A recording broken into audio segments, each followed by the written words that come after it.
Buddy, I'm going to show you guys my Tapu Koko deck profile. I'm playing this a little bit differently than how most people play it. As you can read in the title, I like to call this Tapu Koko with rocks. It's not the best name, and it's whatever. But so the main attacker in this deck is of course Tapu Koko GX.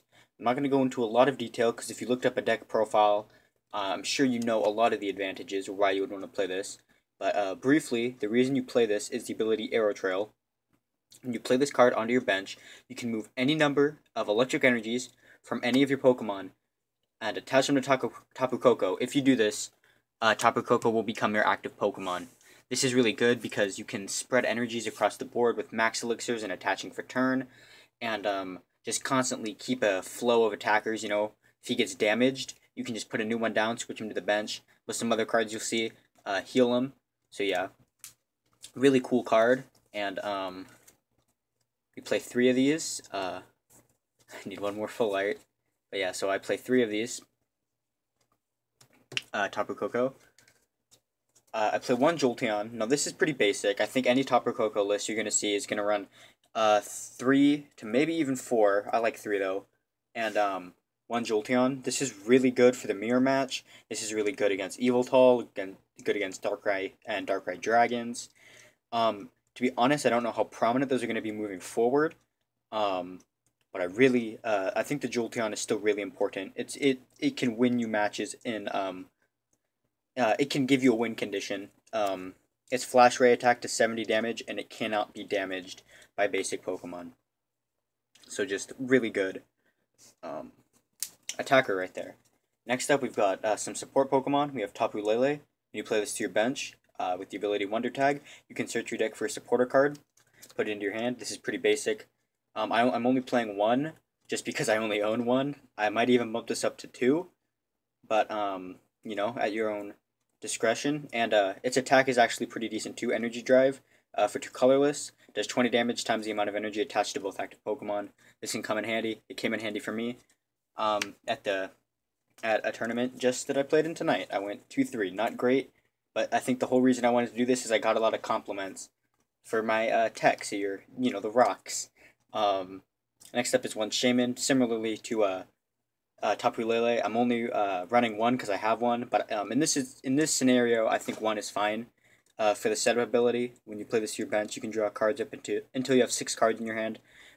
Basic in pretty much every deck for a long time. Now this is fine.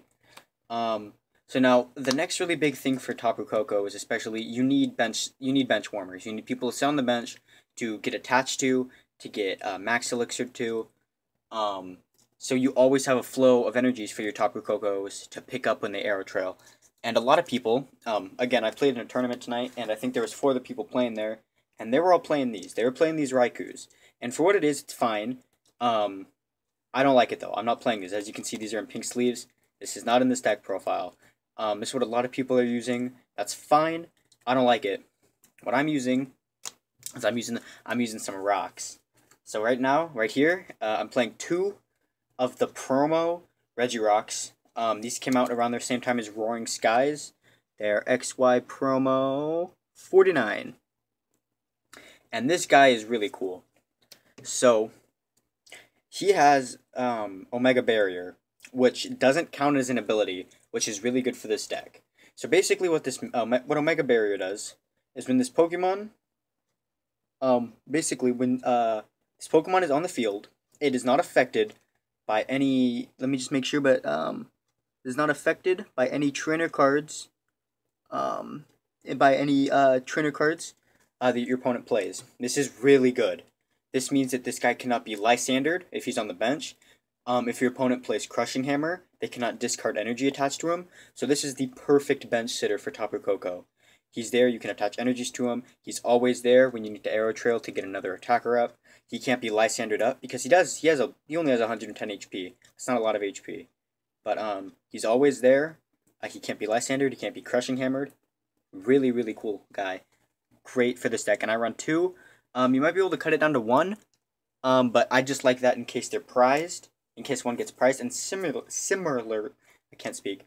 In the same regards, I play these. I play two Energy Keeper Carbinks, and Carbinks.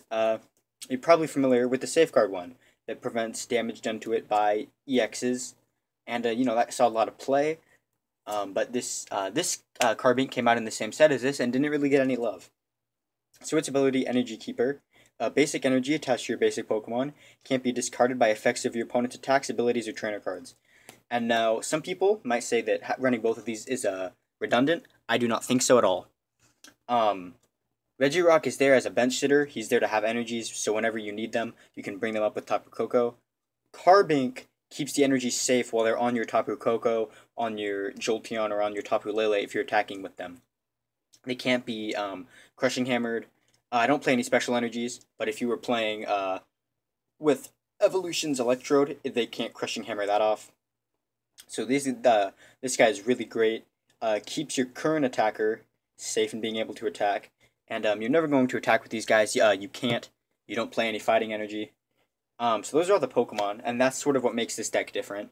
Everything else is pretty basic. So if you were just here for that, it's probably okay for you to leave. But I'll go over it just in case anybody else wants to know. So going on to supporters, just really basic stuff. 4 Professor Sycamores, discard your entire hand, draw 7 cards. That's pretty much a staple for everything. Next up, I'm playing 3 ends. Shuffle your hand into both players shuffle the hand into your deck, and then they draw cards equal to the number of prize cards. I'm even considering cutting 1 Sycamore and putting in 1 N. This deck has a really hard time against Garbodor. Lots of decks do, but just this deck really suffers against Garbodor, and I would honestly prefer to have another N in that scenario. But we'll see. I play 2 the 2 Lysanders. Allows you to switch your opponent's active Pokemon with one of their benched. Really good. Can win you games. That's pretty much standard too. And then the last supporter I play is Hex Maniac. This is really good against the Mirror Match. This is really good against any Evolution deck. You play this card, and until the end of your opponent's next turn, no Pokemon abilities are in effect. Do keep in mind, though, that if you play this shuts off your Energy Keeper Carbink, so they will be able to Crushing Hammer you. So I really only recommend doing this on the first turn if you're on a Mirror Match with Tapu Lele. It just really slows them down, and it's really good. I'm thinking about doing some changes to this list. And a card I'd really recommend adding that I ran into some problems with is a Pokemon Ranger. It's really good for the Mirror Match. Today, I was stuck in like a 4-turn Flash Ray between 2 Jolteons. Because if 2 Jolteons are active, with Flash Ray, they don't damage each other, but they prevent each other from taking damage from each other next turn. So it's just a mess. And Pokemon Ranger shuts off that ability. I don't have that. Another interesting card I'd look into is Skyla. Just a couple times grabbing specific items that you need, and with Tapu Lele in the deck, you can basically turn an Ultra Ball into any item card you need, or trainer card to be a little bit more specific. Something I might look into. I'm also looking into an Electrode build, but I don't know how much I like that. Next up, our stadium of choice, Aether Paradise Conservation Area. It's a really cool stadium. Your both players' basic Grass and Lightning Pokemon take 30 less damage from attacks. This is a cool card. From my experience, you are very rarely able to use this effect. When it sticks and you get to use the effect, it's great. It's a great effect. Taking 30 less damage is really good. It can turn 2 shots into 3 shots. Really nice. But what I found this does most of the time, it forces your opponent to dig, because normally, in most scenarios, you need that 30 extra damage to knock out. So it forces them to dig to either get a Field Blower or a Replacement Stadium to replace it. I only run 3. If you can get it to stick, it is amazing. It makes the Mirror Match awkward, but the Mirror Match is awkward anyways. Most Mirror Matches are, but I like it. Next up, we got items. This is pretty common. No, not common. This is pretty standard too. But, this deck loses hard to Garbodor, so you can make any changes you want. I play 4 Max Elixirs. This accelerates energy. You look at the top 6 cards of your deck. If it's an energy card there, you attach it to one of your benched. Real basic stuff. Next up, we got 4 Ultra Ball. You discard 2 cards, search your deck for Pokemon, put it into your hand. Pretty basic, standard stuff. For VS Seeker, search your search your discard pile for a supporter card, put it in your hand. Really great. It turns, even though we have like 9 supporters, this is 4 extra of any supporter that I've already played or discarded. So really good. Next up, for Trainer's Mail. Now, personally, you could probably cut these. It hurts consistency a little bit, but it does make the Garbodor matchup a little bit more favorable, and especially if you're going to tech in the Evolutions Electrode. I would cut some of these personally. But they're really helpful. You look at the top 4 cards of your deck, put a trainer card you find there, excluding Trainer's Mail, shuffle your deck afterwards. Really good, helps you search, helps you dig for stuff you need. Next up, I have 2 Super Rods. If you really want to, you could play 1 Super Rod, 1 Rescue Stretcher, but I prefer 2 Super Rods. Basically, you shuffle 3 in any combination of Pokemon and basic energy into your deck. This is good for recycling Tapu Kokos, for recycling energy. Just really good to have. Versatile, you can discard stuff early on in the game, and then be able to get it later.